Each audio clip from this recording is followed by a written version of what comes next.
بسم اللہ الرحمن الرحیم۔ ڈیرہ غازی خان سے میں ہوں ایڈوکیٹ غلام یاسین خان لغاری۔ آج ہمارا ٹاپک قانون کے فوائد اور اس کے نقصانات پر ہے۔ سب سے پہلے قانون کے فوائد، ایڈوانٹیج آف لا۔ نمبر 1 پر آتا ہے قانون معاشرتی امن و امان اور جرائم کے خاتمہ کے لیے ضروری ہے۔ Law a necessity for law and order. آج کل کے ترقی یافتہ دور میں بھی انسان جرائم کا شکار ہے۔ قانون کے ہوتے ہوئے بھی معاشرہ جرائم کی زد میں ہے۔ اگر قانون کا وجود نہ ہوتا تو جرائم کا معیار کیا ہوتا؟ یہ سوال ہمیں قانون کی اہمیت و افادیت سے بہرمند کرتا ہے۔ کسی بھی معاشرہ یا ریاست میں امن و امان کے لیے اور جرائم کی روک تھام کے لیے قانون کا وجود بہت ضروری ہے۔ جرائم پیشہ افراد کے خلاف قانون کا ہتھیار ایک مؤثر ہتھیار ہے۔ قانون کی موجودگی میں معاشرہ نے سکھ کا سانس لیا ہے اور اس کی عزت و نفس محفوظ ہوئی ہے۔ اگر قانون کا وجود نہ ہوتا تو ہر شخص دوسرے کے خلاف جرائم کا مرتکب ہوتا۔ یہ حقیقت ہے کہ بعض اخلاقی اور مذہبی قوانین کی پابندی رضاکارانہ ہوتی ہے، لیکن اس حقیقت کے باوجود معاشرہ میں امن و استحکام، خوشحالی اور انصاف کی فراہمی کے لیے قانون کی افادیت اپنی جگہ مسلم ہے۔ نمبر 2 پر آتا ہے قانون شخصی رائے اور غلطیوں کا سدباب کرتا ہے۔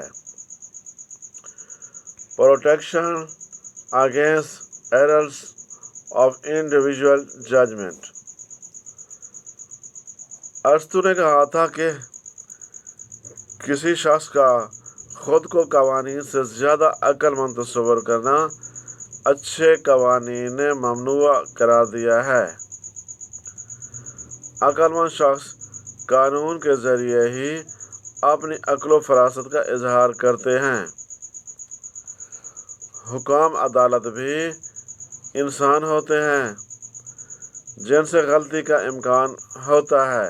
انصاف کی فراہمی میں سربراہان عدالت کی ذاتی رائے کو کوئی دخل نہیں ہوتا، کیونکہ ایسا کرنے سے غلطی کا امکان پیدا ہوتا ہے۔ قانون اس کی اجازت نہیں دیتا۔ عام شخص کی طرح قانون ججوں کی مرضی و منشا اور رائے کو بھی رد کرتا ہے اور انہیں وہ کرنا ہوتا ہے جو قانون کہتا ہے۔ نمبر 3 پر آتا ہے قانون یکسانیت کا حامل ہوتا ہے۔ لا از یونیلیٹرل۔ قانون نے نظام عدل میں یک رنگی اور یکسانیت پیدا کی ہے۔ یہ ہر طبقہ کا خیال اور امیر غریب، چھوٹے بڑے، اعلیٰ ادنیٰ کے لیے حصول انصاف میں اعتماد اور یقین پیدا کرتا ہے۔ ہر شخص پر بلا امتیاز رنگ و نسل اور مذہب و ملت لاگو ہوتا ہے۔ قانون انصاف کی فراہمی میں کسی قسم کی رعایت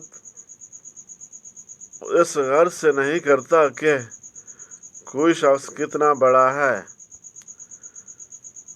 پھر قانون کا مقصد حصول انصاف ہے، اور یہ مقصد اسی وقت پورا ہوتا ہے جب کہ اس میں یکسانیت ہو۔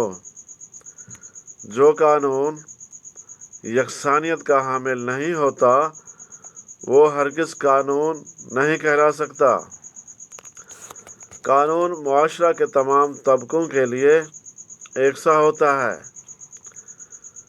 چوتھے نمبر پر حکام کی ناجائز خواہشات کے خلاف تحفظ، safeguard against the ill wills of authorities۔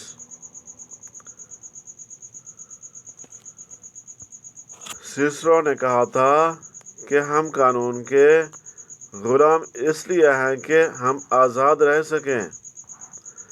قانون طے شدہ اور معین ہوتے ہیں۔ حکام کی ذاتی خواہشات، خواہ حکام عدالتی ہوں یا سرکاری، کی کوئی اہمیت نہیں ہوتی، بلکہ ان ناجائز خواہشات کے خلاف قانون ایک شخص کو تحفظ فراہم کرتا ہے اور اس کے شہری اور سیاسی حقوق کا تحفظ کرتا ہے۔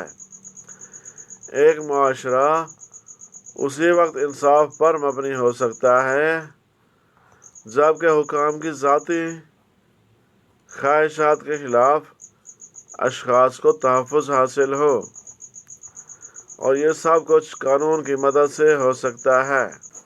نمبر 5 پر قانون غیر جانبدار ہوتا ہے۔ Law is always impartial۔ قانون مکمل طور پر غیر جانبداری برتتا ہے۔ اسی لیے کہا جاتا ہے کہ سب قانون کا احترام کرتے ہیں، لیکن قانون کسی کا احترام نہیں کرتا۔ غیر جانبداری کا عنصر قانون کو فعال بنانے میں مدد دیتا ہے۔ کوئی شخص محض اقتدار و اختیار کی وجہ سے قانون کی خلاف ورزی نہیں کر سکتا، بلکہ وزیر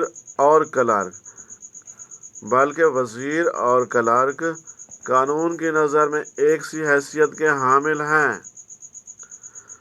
غیر جانبداری کا یہ اصول ہی ماہرین قانون کو یہ کہنے پر مجبور کرتا ہے کہ قانون اندھا ہوتا ہے۔